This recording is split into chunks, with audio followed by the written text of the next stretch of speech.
हम्म।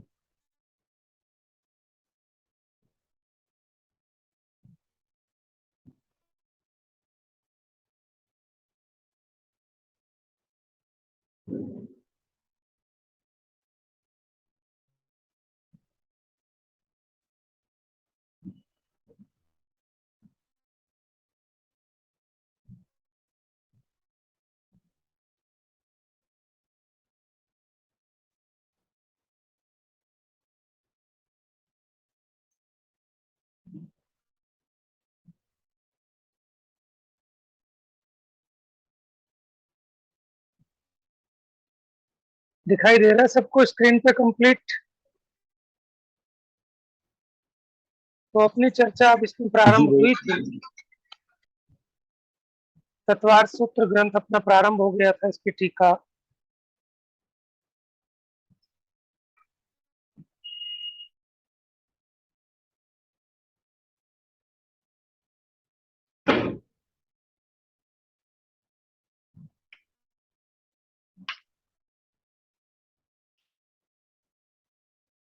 तो अब इसमें चर्चा यहाँ चल रही थी कि जो टीका लिख रहे हैं उसमें कोई लौकिक प्रयोजन नहीं है, कोई मान का ख्याति का प्रयोजन नहीं है।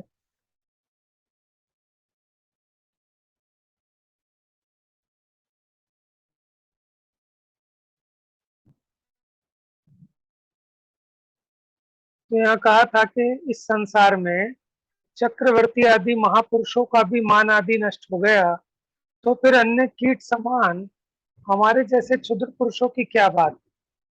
जब इस संसार में चक्रवर्ती आदि का भी नाम निशान शेष नहीं रहा, तो फिर अन्य पुरुषों का नाम कितने दिन तक रहेगा। जैनी तो इन मानादि को नष्ट करने के लिए ही जिन धर्म का आश्रय लेते हैं,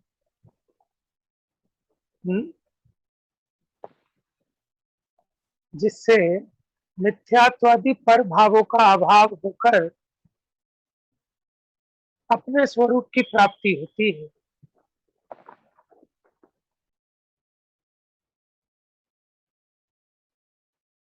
हम तो इन मानादि को नष्ट करने के लिए ही यह कार्य कर रहे हैं। जो जीव जिन धर्म का आश्रय लेकर भी अपने मानादि पुष्ट करते हैं, वे जीव अनंत संसारी हैं।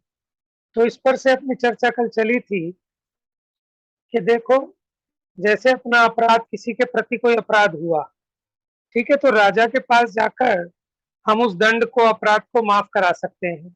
लेकिन अगर हमने राजा के प्रति ही अपराध किया तो फिर उसकी क्षमा कहाँ जाकर मिलेगी। उसी प्रकार अन्य क्षेत्र में किए गए पाप धर्म क्षेत्र में नाश को प्राप्त हो जाते हैं। लेकिन अगर धर्म क्षेत्र में आकर ये पाप करता है, अपराध करता है, तो फिर वो कहाँ दूर होंगे। तो उसके लिए हमने बताया था कि मंदिर, जिन देव, शास्त्र, गुरु, इनके सामने बहुत सावधानी और विनय की आवश्यकता है, क्योंकि यहाँ जो बांधा हुआ कर्म है वो निदत्ती और निकाचित टाइप के कर्म बनते हैं, जिनका उत्कर्षण, अपकर्षण, संक्रमण आदि बड़ा कठिन है।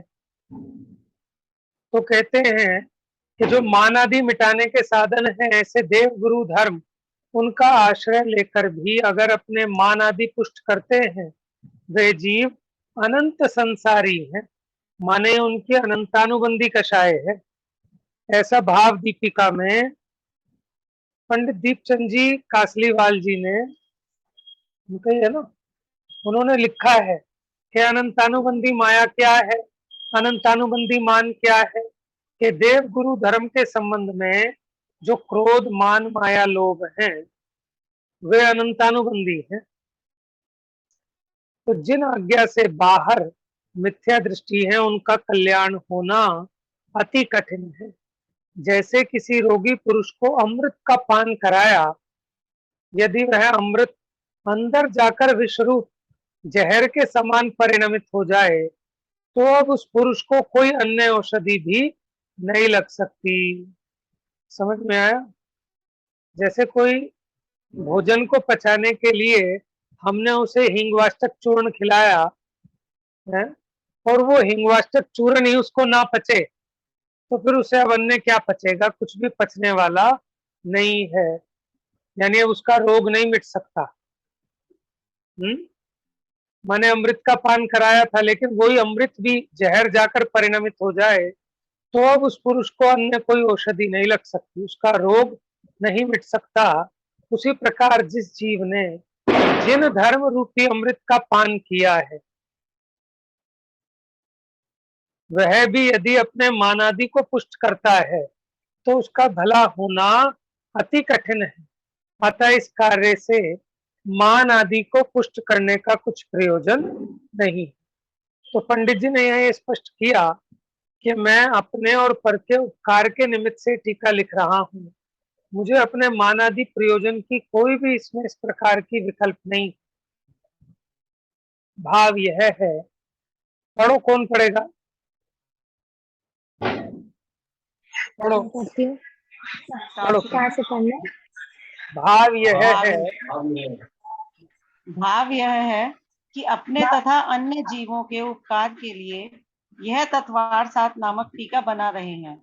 इसमें यदि कहीं भूल चूक हो जाए तो बुद्धिमान विशेष ज्ञानी पंडित जन उसे संभाल कर शुद्ध कर लें, क्योंकि छद्मस्तों के सावरण आवरण सहित ज्ञान है, अतः भूल भी हो सकती है।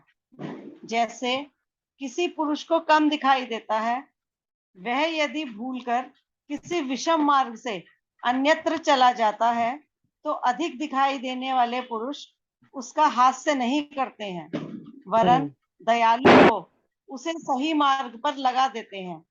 इसी प्रकार मुझे भी थोड़ा ज्ञान है। इस शास्त्र के विषम गूढ़ अर्थ करने में यदि कहीं कुछ भूल गया तो बहु शुद्ध ज्ञानी पंडित जन मेरा हास्य नहीं करेंगे, वरन दयालु हो उस अर्थ को शुद्ध ही करेंगे। ज्ञानी जन सज्जन पुरुषों से इस प्रकार की मेरी विनती है। मेरी भूल देखकर अज्ञानी बाल स्वभावी पुरुष यदि हास्य भी करते हैं तो करें, क्योंकि उनका तो स्वभाव ही हास्य करने का है। अतः बाल स्वभावी अज्ञानी जीवों द्वारा हास्य किए जाने का मुझे कुछ भी भय नहीं है। प्रयोजन सिद्ध करने वाला तो अपना कार्य करेगा ही, वह उनके भय से अपना कार्य करना नहीं छोड़ता है। इस प्रकार का विचार कर इस तत्वार्थ नामक शास्त्र को बनाने के लिए मैं उत्साहित ही हूँ। देखो, अब दो बातें बताई कि जो सज्जन है, ठीक है, वो तो हास्य नहीं करेंगे, और अगर उन्हें कोई भूल आदि नजर आए तो उनसे निवेदन किया कि उसे सुधार लें, क्योंकि छद्मस्तों का ज्ञान आवरण सहित है, क्षयोक्षम ज्ञान है, इसमें भूल भी हो सकती है। और जो दुर्जन है उनका तो स्वभाव ही ये है कि कोई कितना भी अच्छा काम करे वो उसमें भी गलतियां निकालेंगे ही, इसलिए मुझे उनका कुछ भी भय नहीं है। प्रयोजन सिद्ध करने वाला तो अपना कार्य करेगा ही, वह उनके भय से अपना कार्य करना नहीं छोड़ता। इसलिए मैं इस तत्वार्थ सार नामक शास्त्र को बनाने के लिए उत्साहित ही हूँ। माने मैं इसमें प्रमाद करने वाला नहीं, और मैं उनसे डरकर इस काम को छोड़ने वाला भी नहीं। अब यहाँ प्रश्न किया कि ग्रंथकर्ता आचार्य या भाषा करने वाले कविश्वर ग्रंथ में अपना नाम क्यों नहीं लिखते? देखो, ये बड़ी परेशानी है, क्योंकि आचार्य लोकेशना से दूर रहते हैं, ठीक है, उन्हें अपना नाम आदि नहीं चाहिए, इसलिए कई बार हमें ग्रंथों का यही नहीं पता लगता कि ये ग्रंथ कौन से आचार्य ने लिखा है। तो ऐसे यहाँ प्रश्न किया है। चलिए पढ़िए, नेक्स्ट पढ़िए कोई और, एक एक पैराग्राफ सबसे पढ़ाते हैं। पढ़ो, श्रुति पढ़ो, पढ़ो वैशाली पढ़ो। मेरी आवाज आ रही है? हाँ आ रही है, पढ़ो। ग्रंथकर्ता आचार्य या भाषा करने वाले कवीश्वर ग्रंथ में अपना नाम क्यों लिखते हैं? उत्तर: अपनी धर्म बुद्धिवश पाप से भयभीत हो ग्रंथकर्ता आचार्य या उनकी भाषा करने वाले पंडित जन अपना नाम उसमें लिखते हैं। अनादिकाल से ही भले कवीश्वरों की ऐसी ही परंपरा चली आई है। अरहंत भगवान की भी ऐसी ही आज्ञा है। यदि ग्रंथकर्ता कवीश्वर अपना नाम ग्रंथ में नहीं लिखेंगे तो उन्हें दोष लगता है। वे अन्य कवीश्वरों के चोर तथा आचार्यों की परंपरा को लुप्त करने वाले होते हैं। अतः आचार्य और भाषा करने वाले कवीश्वरों को ग्रंथ में अपना नाम लिखना योग्य है। देखो, जब कभी भी ग्रंथ प्रारंभ किया जाता है तो उसमें 6 बातों का ध्यान रखा जाता है। मंगल, निमित्त, हेतु, परिमाण, नाम और कर्ता। यानी उसमें इस ग्रंथ का क्या नाम होगा, इस ग्रंथ को करने वाला मैं कौन हूँ, मंगलाचरण किसके निमित्त से लिख रहा हूँ, इस ग्रंथ में कितना विषय है, इसका परिमाण कितना है, ठीक है, और इसका हेतु क्या है, यानी फल क्या है। तो ये 6 पॉइंट्स को क्लैरिफाई करना जरूरी, ऐसी आचार्यों की आज्ञा है। लेकिन बहुत सारे ग्रंथ ऐसे पाए जाते हैं कि जिसमें पता लगाना मुश्किल हो जाता है कि किसका है। जैसे एक मूलाचार ग्रंथ है, तो उसमें कुछ लोगों का कहना है कि कुंद आचार्य का है, कुछ लोग कहते हैं भट्टकेर आचार्य का है। तो ऐसे भी कुछ ग्रंथ हैं। तो लेकिन जैसे कोई भी अगर अपनी किताब लिख दे तो कैसे पता चले, किसकी जिम्मेदारी फिक्स हो कि अगर गलत लिख दिया, गलत निरूपण किया, तो आज की डेट में भी ऐसी कोई अपनी किताब नहीं छपा सकता। किताब लिखने वाले को अपना नाम, ईमेल एड्रेस, कॉन्टेक्ट नंबर देना जरूरी है। समझ में आया? कोई भी कंपनी कोई भी प्रोडक्ट बनाकर ऐसे ही नहीं बेच सकती, क्योंकि जिम्मेदारी भी तो होती है ना। आपने कोई ऐसा गलत माल बेच दिया, ठीक है, तो फिर उसमें गड़बड़ होती है कि आप किसी भी ग्रंथ को ये लिख दो जिनवाणी, तो उतने मात्र से थोड़ी ना जिनवानी हो जाएगा। तो आपको बताना पड़ेगा कि मैं कौन, किसका शिष्य, किसकी परंपरा के अनुसार मैंने ग्रंथ लिखा है, किन किन ग्रंथों के आधार से लिखा है। तो इसलिए कवीश्वर जो हैं अपना नाम ग्रंथ में नहीं लिखेंगे तो उन्हें दोष लगता है, क्योंकि भगवान की भी ऐसी आज्ञा है, ऐसी ही अनादि से आचार्यों की परंपरा चली आई। वे अन्य कवीश्वरों के चोर तथा आचार्यों की परंपरा को लुप्त करने वाले होते हैं। देखो, अपना नाम वो भी नहीं लिखता कि जिसने किसी का माल चुरा के लिख दिया हो, एज इट इज वहीं का वहीं कॉपी कर दिया हो। इसलिए अपना नाम देना जरूरी है। आजकल तो कॉपीराइट का जमाना आ गया कि हमने जो लिखा है उस पर हमारा कॉपीराइट होना चाहिए, क्योंकि कोई गलती हो, कुछ हो, तो आप पे केस होगा। अतः आचार्य और भाषा करने वाले कवीश्वरों को ग्रंथ में अपना नाम लिखना योग्य है, क्योंकि उससे ग्रंथ की प्रामाणिकता होती है कि किसने लिखा। हम भी तो पूछते हैं ना, ये बात किसने कही, तो कोई बताए साहब उसने, अरे उसकी छोड़ो, वो तो बातें ऐसे ही, वो तो बस हाँकता है। और किसी ने कहा कि नहीं नहीं उन्होंने कही, अच्छा उन्होंने कही है तो 100% सही होगी।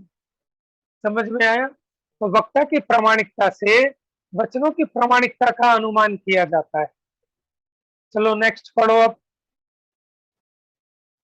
पढ़ो वैशाली, पढ़ो। ग्रंथ में कवीश्वरों के नाम से ही ऐसा ज्ञात होता है कि यह ग्रंथ तो अमुक आचार्य ने लिखा है और यह ग्रंथ उन आचार्यों ने किया है। उनमें से ये आचार्य तो यथार्थ तत्व ज्ञानी दृढ़ श्रद्धानी है, अतः इनके वचन प्रमाणिक हैं। ये आचार्य अतत श्रद्धानी मिथ्याग्रस्ती हैं, उनके वचन प्रामाणिक नहीं है। इस प्रकार ग्रंथ की प्रमाणता और अप्रमाणता भी नाम से ही ज्ञात होती है। अतः ग्रंथकर्ता कवीश्वरों को ग्रंथ में अपना नाम लिखना उचित है। भगवान की आज्ञा का पालन करने के लिए ग्रंथकर्ता, आचार्य और उनकी भाषा करने वाले कवीश्वर ग्रंथ में अपना नाम लिखते हैं। इस प्रकार कवीश्वरों द्वारा शास्त्र में नाम लिखने का प्रयोजन जानना। श्री उमा स्वामी आचार्य द्वारा रचित 10 अध्याय रूप तत्वार्थ सूत्र नामक शास्त्र की देश भाषा में वचनिकार रूप बाल बोध में तत्वार्थसार नामक टीका मैं लिख रहा हूँ। देखो, इसलिए अपना नाम बता दिया, क्योंकि वो नाम बताना इसलिए जरूरी है कि मैं कौन हूँ, ठीक है। उस वक्ता के द्वारा उस आगम की प्रमाणिकता अप्रमाणिकता का निर्णय होता है, ठीक है। पूर्व श्रुत परंपरा कि मैं तो लिख रहा हूँ, लेकिन कहाँ से लिख रहा हूँ, अपने आप से नहीं, जो पुरानी आचार्यों की परंपरा आई है उसके हिसाब से लिख रहा हूँ। चलो एक पैराग्राफ और पढ़ो वैशाली, फिर नेक्स्ट लेंगे, पढ़ो। इस अर्थसर्पणी काल में देवादिदेव परम पूज्य धर्म तीर्थ के प्रवर्तक परमोदारिक ध्येय में विराजमान कंठ और तालु जीव आदि अंग उपांगों के कंपन और स्पर्श से रहित श्री वर्धमान स्वामी ने भव्य जीवों के पुण्य के प्रभाव से और वचन योग के उदय से उत्पन्न हुई अक्षर रहित अनक्षरी दिव्य ध्वनि द्वारा मोक्ष मार्ग का प्रकाश करने के लिए जब समस्त पदार्थों का स्वरूप निरूपित किया, तब 7 सिद्धियों से सहित 4 ज्ञान के धारक गौतम गंधर्व देव ने उस दिव्य ध्वनि के अर्थ का अवधारण कर द्वादशांग रूप श्रुत में उनकी रचना की। इस प्रकार श्री महावीर स्वामी ने मोक्ष मार्ग का प्रकाश करने के लिए तत्वार्थों का जो स्वरूप बताया है उसे ही मैं लिखूंगा। अतः इस तत्वासार नामक शास्त्र के मूलकर्ता श्री महावीर स्वामी जानना। देखो मूल कर्ता कौन है, कि मैं तो लिख रहा हूँ, लेकिन मूल कर्ता सर्वज्ञ देव है, महावीर स्वामी है। क्यों? कि परम पूज्य धर्म तीर्थ के प्रवर्तक ऐसी देह है तीर्थंकर की परम औदारिक। औदारिक तो है, लेकिन इसमें से सारे बादर निगोदिया जी निकल गए, इसलिए केवल ज्ञान होने पर उनकी देह हो गई परमोदारिक। अब दिव्य ध्वनि तो फिरती है, लेकिन उनके कंठ, होठ, तालु, जीव आदि अंग उपांगों के कंपन नहीं होता। ठीक है, तो भव्य जीवों के पुण्य योग से और भगवान के वचन योग से अक्षर रहित दिव्य ध्वनि, जैसे बादल की गर्जना होती है उसमें कोई अक्षर नहीं होते, उसी प्रकार भगवान की दिव्य ध्वनि इस प्रकार की वो खिड़ती है। और 7 रिद्धियों के धारी गणधर्व देव उस दिव्य ध्वनि को अवधारण करके द्वादशांग रूप श्रुत में उसकी रचना करते हैं।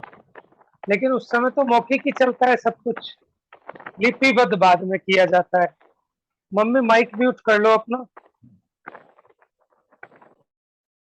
इस प्रकार श्री महावीर स्वामी ने मोक्ष मार्ग का प्रकाश करने के लिए तत्वार्थों का जो स्वरूप बताया उसे ही मैं लिखूंगा। अतः इस तत्वार्थ सार नामक शास्त्र के मूल कर्ता महावीर स्वामी जानिए। देखो 64 रिद्धियां होती हैं। ये बताओ गौतम स्वामी को अथवा किसी भी छदमस्त को अधिक से अधिक कितनी रिद्धियां हो सकती हैं? 63। हाँ 63। एक कौन सी बचाई? केवल ज्ञान। बहुत बढ़िया। केवल ज्ञान तो छदमस्त को नहीं हो सकता, मुनि दशा में नहीं होगा।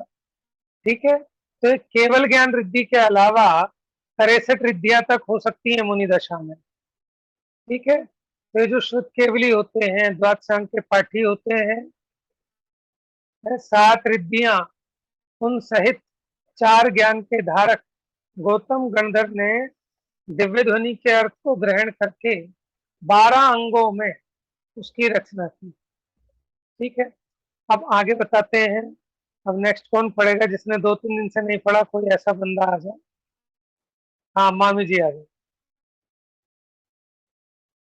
सबका नंबर आना चाहिए, कोई ऐसा ना बचे कि जो ना पढ़े। हाँ जी। इस जम्बू द्वीप इस जम्बू द्वीप के दक्षिण भारत क्षेत्र से जब इस युग के अंतिम 24वें तीर्थंकर श्री वर्धमान स्वामी मोक्ष को प्राप्त हुए, तब उनके बाद इस पंचम काल के 62 वर्ष में यहाँ गौतम स्वामी, सुधर्माचार्य, जम्बू स्वामी ये 3 केवली हुए। तदंतर 100 वर्ष में अनुक्रम से विष्णु, नंदी, मित्र, अपराजित, गोवर्धन, भद्रबाहु ये 5 द्वादशांग के पारगामी शुद्ध केवली हुए। इस समय वस्तु का स्वरूप केवली भगवान के समान ही प्रकाशित रहा। तदुपरांत 183 वर्ष में अनुक्रम से विशाखाचार्य, कौशलाचार्य, क्षत्रिय, जयसेन, नागसेन, सिद्धार्थ, धृतिसेन, धृतिसेन, विजय, बुद्धिल, गंगदेव, धर्मसेन ये 11 मुनि 11 मुनि 11 अंग 10 पूर्व के पारगामी हुए। तदंतर 220 वर्ष में अनुक्रम से नक्षत्र, जयपाल, पांडुस्वामी, धृतसेन, कंसाचार्य ये 5 मुनि 11 अंग ही के पाठी हुए। अन्यत्र इनका काल 123 वर्ष बताया है तथा इनके बाद 97 वर्ष में अनुक्रम से सुभद्र, यशो भद्रबाहु द्वितीय, लोहाचार्य इन 4 मुनियों को 10 10 9 8 अंक के पाठी बताकर तदंतर 118 वर्ष में अनुक्रम से अर्हतबली, मागनंदी, धरसेन, पुष्पदंत, भूतबली इन 5 मुनियों को एक ऊपर कर दो, आगे कर दो, बस ऊपर हो गया और ऊपर हो गया, थोड़ा नीचे कर दो, ज्यादा ऊपर हो गया नहीं, हाँ ठीक है। तदंतर 118 वर्ष में अनुक्रम से अरदभली, हाँ मागनंदी, ठीक है। धरसेन, पुष्पदंत नीचे आ गए थे। भूतबली इन 5 मुनियों को एक अंग के पारगामी बताया है। तत्पश्चात 118 वर्ष में अनुक्रम से सुभद्र, यशोभद्र, भद्रबाहु द्वितीय, महायश, लोहाचार्य ये 5 मुनि प्रथम आचारांग के ही पारगामी हुए हैं। इस प्रकार श्री महावीर स्वामी के निर्वाण के बाद इस पंचम काल में 683 वर्ष पर्यंत क्रमशः हीन होते हुए अंग श्रुत के माध्यम से वस्तु स्वरूप का ज्ञान विद्यमान रहा। यहाँ पर्यंत पदार्थों की प्ररूपणा यथार्थ होती रही। देखो क्या बताया कि भगवान महावीर स्वामी को केवल ज्ञान हुआ, ठीक है। फिर उसके बाद जब वो निर्वाण गए तो जो गौतम गणधर थे उनको केवल ज्ञान हो गया, ठीक है। फिर गौतम गणधर निर्वाण चले गए तो उनके शिष्य सुधर्म स्वामी को केवल ज्ञान हो गया। सुधर्म स्वामी मोक्ष चले गए तो फिर जम्बू स्वामी को केवल ज्ञान हो गया। तो भगवान महावीर के मोक्ष जाने के बाद इस पंचम काल के 62 वर्ष तक ये एक के बाद एक केवली होते गए। इन्हें कहते हैं अनुबद्ध केवली, माने एक निर्वाण जाते तो दूसरे को केवल ज्ञान हो गया, गुरु निर्वाण गए उनके शिष्य को केवल ज्ञान हो गया। तो ये 3 अनुबद्ध केवली थे। कौन कौन थे, नाम याद हो गए सबको? महावीर स्वामी के शिष्य गौतम स्वामी, फिर सुधर्मा स्वामी, फिर जम्बू स्वामी, ठीक है। फिर उसके बाद 100 वर्ष में फिर अनुक्रम से 5 विष्णु, नंदीमित्र, अपराजित, गोवर्धन और भद्रबाहु ये 5 द्वादशांग के पारगामी श्रुत केवली हुए। ये 5 अंतिम श्रुत केवली थे। अंतिम श्रुत केवली इनमें से थे भद्रबाहु, जिनकी कहानी आपने सुनी होगी, सम्राट चंद्रगुप्त के गुरुजी भद्रबाहु स्वामी। जब 12 वर्ष का अकाल पड़ा था यहाँ और वे दक्षिण में चले गए थे अपने संघ को लेकर, तो ये अंतिम श्रुत केवली हुए।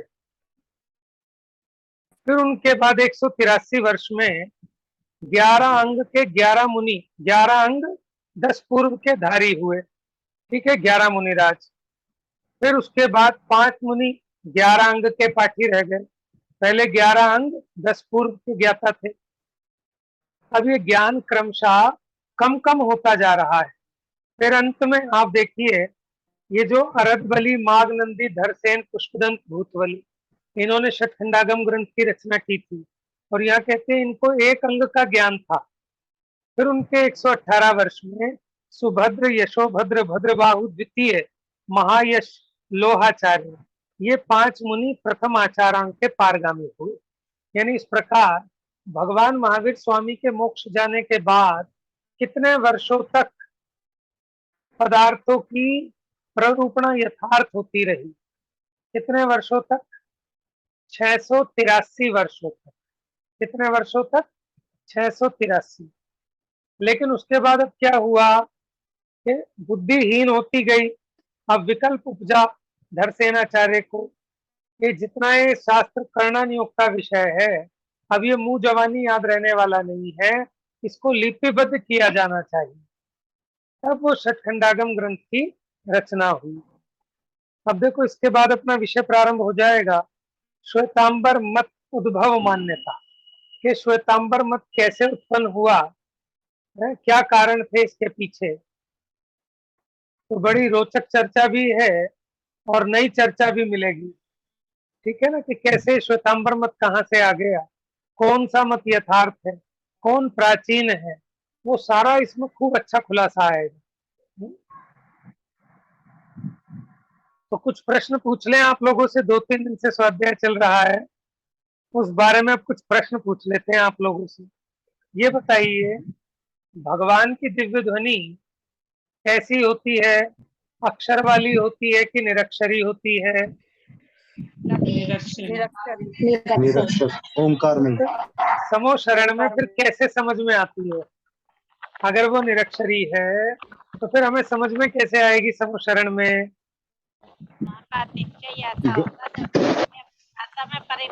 वो इससे जिसने भी बिल्कुल कोई प्रश्न पूछा है उसको अपनी अपनी भाषा में ही समझ में आ जाती है, वो बिल्कुल अपने आप ठीक है। रूपांतरित होकर। लघु भाषा 7 शतक सुचेत है, क्या है? 18 महाभाषा और 700 लघु भाषा। समझ में है?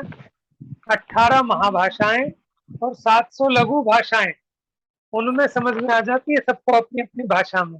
अगर कोई अंग्रेज आके बैठेगा तो उसको अंग्रेजी में समझ में आएगी, त्रियंच बैठे हैं, पक्षी बैठे हैं, उन्हें अपनी अपनी भाषा में समझ में आ जाती है। तो इससे समझ में आता है कि ये समझ चीज में भैया अभी आपके जमाने में भी लगता है, जो इंटरप्रेटर मशीन होती है, एक भाषा हाँ में कोई बोलता है और उसकी अपनी अपनी भाषा में बिल्कुल convert होकर आ जाती सही है। बात है, अभी भी आ गई है। देखो ये जो आपके राज्यसभा में और लोकसभा में अब तो ऐसी मशीनें लग गई है ना कि वो जिस लैंग्वेज में सुनना चाहता है उस लैंग्वेज में कन्वर्ट करके सुनाई देती है। और छोड़ो, आपके यूट्यूब पे भी अभी आपके गूगल पे आ गई है सब चीजें, आप उसको कैसे ट्रांसलेट एकदम कर सकते हैं, तो वो ऑटोमेटिक ट्रांसलेटर लगे हैं, समझ लो आप। लेकिन इससे एक बड़ा सिद्धांत ये निकलता है कि समझ में आती है अपनी उपादानगत योग्यता से, कि वहां प्रश्न पूछने की जरूरत भी नहीं है, बस इसको जैसी अंदर में जिज्ञासा होती है वैसा इसका अपने आप समाधान हो जाता है। तो ये तो नियम है कि ज्ञान में से ज्ञान उत्पन्न होता है, बाहर से ज्ञान नहीं आता, ठीक है ना। बाहर तो निमित्त मात्र है, समझ में तो स्वयं से आता है। नहीं तो कोई कितना भी अच्छा समझाने वाला हो, अगर अपनी समझने की योग्यता ना हो तो कुछ भी समझ में आने वाला नहीं। जैसे सूर्य का प्रकाश आपको मार्ग दिखाता है या आपकी आंखें ठीक हो तो मार्ग दिखाई देता है? अगर सूर्य का प्रकाश, हाँ, अगर सूर्य का प्रकाश मार्ग दिखा सकता होता तो अंधे को भी दिखा दे, लेकिन जिसकी आंखें नहीं हैं उसको सूर्य भी कुछ मार्ग दिखाने में समर्थ नहीं है। सूर्य तो निमित्त मात्र है और वो मार्ग का प्रकाशन करने के लिए उदित नहीं होता, उसका तो स्वभाव है, उसमें लोगों को मार्ग प्रकाशित होता है। अब जो सो के ही ना उठे उसको सूर्य का निकलना भी ना निकले के समान है। समझ में आया ना? चलिए आज का प्रकरण तो यही पूरा करेंगे, लेकिन आज हम एक बहुत बड़ा पर्व मना रहे हैं, स्वतंत्रता दिवस का, है ना। तो स्वतंत्रता, तंत्र माने होता है शासन, स्व माने अपना शासन, कि जब अपना शासन हो उसको कहते हैं स्वतंत्रता। लेकिन हम स्वतंत्रता का मतलब ये समझते हैं कि हमारी मनमर्जी चले, किस पर? कि पर द्रव्यों पर। कि देखो अभी तक परतंत्र थे तुम, कि अंग्रेज तुम पे शासन चला रहे थे, अब तुम चाहते हो कि सारी दुनिया पे मेरा शासन चले, उसको हम मानते हैं कि हम आजाद हो गए। कि इसका नाम आजादी नहीं, आजादी किसका नाम है? कि प्रत्येक वस्तु अपने स्वभाव के अनुरूप परिणमित हो, इसका नाम स्वतंत्रता है। और ये जो स्वतंत्रता है ये जगत का, वस्तु के स्वरूप का नियम है। आज तक वो कोई पलट नहीं पाया, माने अणु अणु स्वयं में अपनी योग्यता से परिणमित होता है। जड़ चेतन को परिणमित नहीं करा पाया आज तक, और चेतन उद्गल को नहीं करा पाया, लेकिन ये चेतन अज्ञानी होने के कारण ऐसा मानता है कि मैंने देखो दुनिया मुट्ठी में कर ली। समझ में आया? ये अपना अज्ञान है। हम परतंत्र हो रहे हैं तो अपने अज्ञान से, और अगर हमें स्वतंत्र होना है तो किससे? अज्ञान से छूटकर अपने ज्ञान भाव का झंडा फहराना है। समझ में? अभी तक मोह की पताका लहरा रही है हमारे आत्मा में। इस मोह का अभाव करके जैसा मेरा स्वभाव है, अभी क्या होता है, जैसा मोह का उदय आया ये जीव वैसा बहने लगता है। लेकिन सच्ची स्वतंत्रता तब होगी कि जब मैं अपने स्वरूप को पहचान लूं। देखो, आजाद कौन होता है? कि जिसको पहले लगे कि मैं परतंत्र हूं। ठीक है, जिसको ये समझ में आए कि भाई इन्होंने मुझे कैसे गुलाम बना रहे हैं, मैं मेरा मालिक खुद है, कि जब मेरी मर्जी होगी तब मैं खाऊंगा, जब मेरी मर्जी होगी तब मैं सोऊंगा। ये सामने वाला कौन है मुझ पर अपना हुक्म चलाने वाला? जब इसको परतंत्रता समझ में आती है, और साथ ही साथ स्वतंत्रता मेरा स्वभाव है, स्वतंत्रता मेरा जन्म सिद्ध अधिकार है, ऐसा जब इसको समझ में आता है तब ये स्वतंत्र होने का पुरुषार्थ करता है। समझ में आया? देखो, हम गुलाम थे, लेकिन उनमें से कुछ लोगों को ये समझ में आया कि भैया ये गुंडागर्दी नहीं चलेगी, ये तो हर चीज में जबरदस्ती कर रहे हैं, कि आपको नील की खेती करनी पड़ेगी, है, आपको ये उगाना पड़ेगा, आपको उसके चर्बी के कारतूस यूज करने पड़ेंगे, जबरदस्ती इतना लगान देना पड़ेगा। तब इन्हें समझ में आया कि हमें इन्होंने गुलाम बना लिया। अब जब आदमी को ये लगा कि मैं गुलाम बन गया, लेकिन गुलामी वो मेरा स्वरूप नहीं है, तब इन्हें अंदर में लग गई कि हमको आजादी चाहिए। और फिर बाल गंगाधर तिलक ने क्या कहा कि मैं आजाद हूं, और आजादी मेरा जन्म सिद्ध अधिकार है। इसी को गुरुदेव ऐसा बोलते थे कि बदा भगवान छह और बदा भगवान थाओ, माने सभी जीव स्वभाव से भगवान है, और अपने पर्याय में भी भगवान पना व्यक्त कर ले। समझ में? भगवान है माने इसका स्वभाव है भगवान बनने का, और अपने स्वभाव को पहचाने तो ये पामरता को छोड़कर भगवान बन जाए, इसका नाम है स्वतंत्रता। देखो अभी कितने परतंत्र हैं कि आपको खाने के साथ पापड़ नहीं मिले तो कैसा आकुलित व्याकुलित हो जाता है जी। खाने के बाद अगर कोई मीठा ना मिले तो कैसा व्याकुलित हो जाता है। तो किसके गुलाम हो रहे हैं हम? स्वयं अपनी 5 इंद्रियों के गुलाम हो रहे हैं। 5 इंद्रियों के गुलाम माने 5 इंद्रियों संबंधी जो इच्छा है उसके कारण पिट रहे हैं, दुखी हो रहे हैं। लेकिन जब कभी किसी ज्ञानी गुरु के समागम से इसकी सोई हुई चेतना जागृत होती है तो इसको समझ में आता है कि अब तक बहुत बंधुआ मजदूरी की, लेकिन अब बंधुआ मजदूरी नहीं करेंगे, अब इन इंद्रियों के हिसाब से नहीं चलेंगे।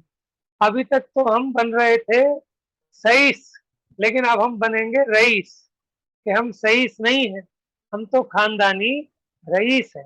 ऐसा जिसको समझ में आया उसकी श्रद्धा में स्वतंत्रता का जन्म हो गया। अब जिसकी श्रद्धा सही हो गई है, ज्ञान सही हो गया, अब उसका आचरण यानी चारित्र भी पूरी तरह स्वाधीन हुए बिना नहीं रहेगा। देखो, स्वाधीनता तो हो गई 15 अगस्त को, लेकिन उसके बाद अपना संविधान बना अक्टूबर 1949 में है। फिर हमने वो जनवरी में 1950 में क्या बनाया था अपना स्वाधीन नहीं कॉन्स्टिट्यूशन, संविधान, गणतंत्र कॉन्स्टिट्यूशन। दिवस, गणतंत्र दिवस है ना, कि अपने संविधान की रचना होगी है। तो ऐसे जब इसको श्रद्धा हुई अपने स्वरूप की है तो ये उसी समय आजाद हो गया। लेकिन पूरी तरह जब चारित्र पूर्णता को प्राप्त होता है, मुक्ति को प्राप्त होता है, तब पूरी तरह स्वतंत्र हो गए, यानी सिद्ध हो गए। यानी सिद्ध होना हमारा स्वभाव है और हमें सिद्ध होना ही है। ठीक है, व्यक्त पर्याय में भी सिद्ध होना है। तो स्वतंत्रता दिवस देखकर ये ख्याल में आना चाहिए, जैसे हमें किसी का कहीं कोई छोटा बच्चा दिखाई दे तो अपने बच्चे की याद आती है कि नहीं आती है। तो जब देश की स्वाधीनता की बात आई तो कैसे देश की स्वाधीनता, कि मैं भी तो अपनी गुलामी से आजाद होना चाहिए ना। आज ये जो स्वतंत्रता दिवस बना रहा है जगत, ये तो भगवान मालिक है, क्या स्वतंत्रता है और कैसे स्वतंत्रता दिवस मनाया जाता है? ये तो विचार करने की आवश्यकता है। लेकिन अध्यात्म के संबंध में भी हम विचार करें, इसलिए थोड़ी सी चर्चा की। अब समय हो गया है। जा वाणी के ज्ञान से सूझे लो कालो, सो वाणी मस्तक नमो सदा देत हूँ धो।